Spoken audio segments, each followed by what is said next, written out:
Ryan, I've been reading this text, and honestly, it's chilling. The phrase, "I am haunted every day by what I did as an economic hitman," it just grabs you, doesn't it? Absolutely, Rosie. It's a powerful opening, almost a confession from the grave, you could say. It immediately sets a very somber and reflective tone. You can feel the weight of that guilt, that haunting. It's not just a memory, it's a daily burden. And the way he talks about scrubbing the blood from my hands like Lady Macbeth, that imagery, it makes you wonder, what exactly did he do that leaves such a permanent stain?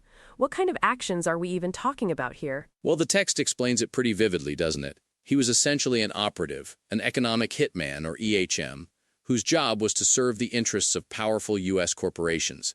This involved telling lies about institutions like the World Bank, coercing leaders of developing countries into accepting massive loans they couldn't repay. It was all about creating debt to control them. So basically, ensnaring entire nations in debt. And then it mentions payoffs, blackmail, threats. And if they resisted, the CIA's jackals would overthrow or assassinate them. That's not just economic pressure, that's outright geopolitical manipulation and violence. Exactly. The term jackals is used for the enforcers who step in if the EHMs fail. We're talking about a system that didn't just bend the rules, it broke them, leveraging global financial institutions and even intelligence agencies to achieve corporate objectives. The author even speaks of friends, heads of state, who died violent deaths for refusing to betray their people. That really hits home, the human cost of these operations. It's horrifying, but then he says the blood is merely a symptom, that the real problem is a treacherous cancer beneath the surface that has metastasized. What does he mean by that? Has it gotten worse since the original confessions? That's precisely his point. He argues that this predatory system, which was initially focused on economically developing countries, has now spread. It's no longer just over there, it's metastasized, as he puts it, to the United States and the rest of the world. It's attacking the very foundations of democracy and our planet's life support systems. So the same tactics, false economics, false promises, threats, bribes, extortion, debt, deception, coups, assassinations, are being used globally, even within Western nations? That's a pretty bold claim. He argues that they are, and even more so than before. He points out that despite this widespread and deep-seated cancer, most people are still unaware of it. Yet we're all impacted by the collapse it's caused. He describes it as having become the dominant system of economics, government, and society today. That's a terrifying thought. If it's so pervasive, how does it actually work on us, the average person, or even our own governments? He explains that fear and debt are the primary drivers. We're constantly bombarded with messages that terrify us into believing we must pay any price, assume any debt to stop external enemies, insurgents, terrorists, them. And the solution, of course, is to spend massive amounts of money on goods and services produced by what he calls the corporatocracy, those vast networks of corporations, banks, colluding governments, and the powerful individuals tied to them. So we go into debt, and our governments, through institutions like the World Bank, push other countries into debt, all of which ultimately enslaves us and them. It's a self-perpetuating cycle, then, fueled by fear? Exactly. He calls this entire construct a death economy. It's one based on wars or the threat of war, on debt, and on the relentless exploitation of Earth's resources.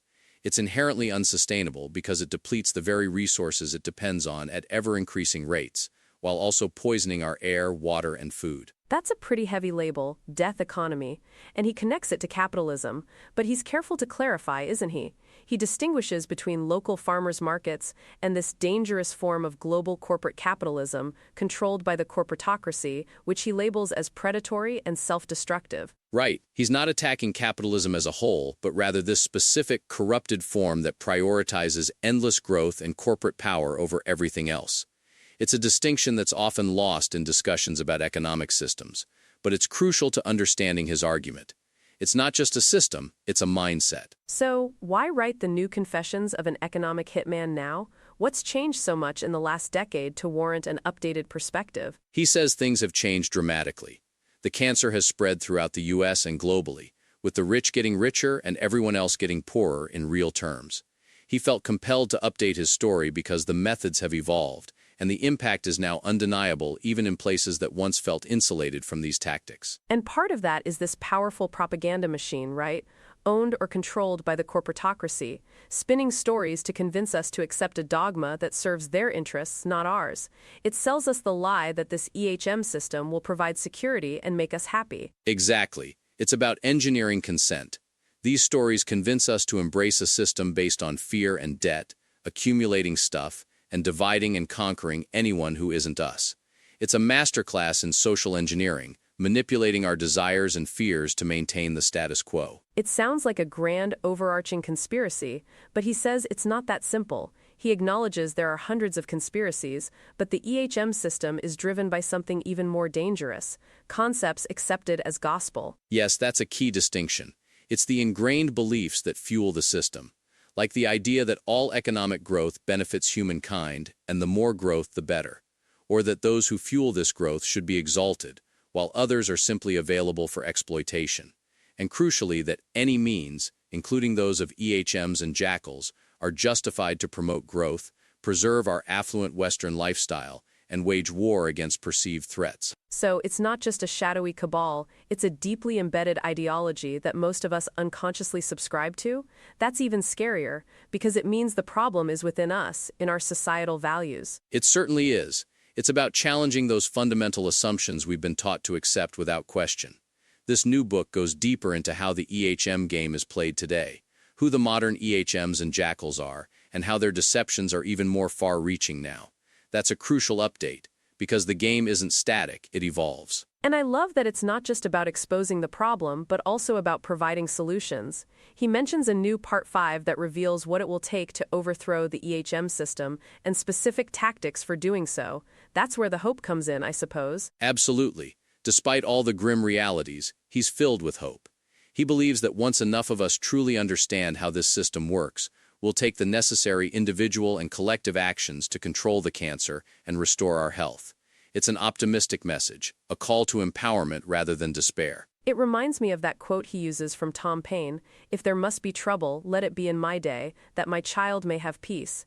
It's about taking responsibility now, even for the painful truths, so future generations don't have to suffer the consequences of our inaction. Exactly. The new book isn't just a deeper dive into the darkness, it's a roadmap to light. It's an invitation to understand the mechanisms of this death economy and then actively participate in creating a life economy built on different principles. It's about empowering us to collectively demand change. So it's about awareness leading to action.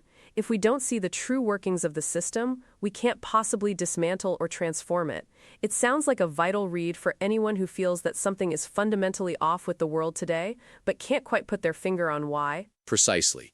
It connects so many dots, from geopolitical conflicts to personal debt to environmental degradation. It paints a cohesive, albeit disturbing picture of how everything is interconnected under this corporatocracy. And more importantly, it offers a path forward. It really does shift the perspective from feeling powerless to realizing we might have agency if we understand the game, that the blood isn't just on one person's hands, but the system itself requires us to be complicit through our ignorance or inaction. So the act of reading and understanding is, in itself, an act of resistance. It truly is. It's about shedding those gospel beliefs that have served the corporatocracy for so long, and rebuilding a system based on true sustainability, equity, and peace. It's a huge undertaking, but as the author suggests, it starts with consciousness, with looking at the world with fresh eyes. I think that's a powerful message to leave our listeners with. That haunting confession is also a call to awaken, a chance to really understand the forces at play and then decide what kind of future we want to build. What an incredibly impactful and thought-provoking text. Thank you, Ryan, for diving into this with me. My pleasure, Rosie. It's a challenging topic, but one that absolutely demands our attention if we're serious about shaping a better world. Let's all take this to heart and consider how we can contribute to positive change.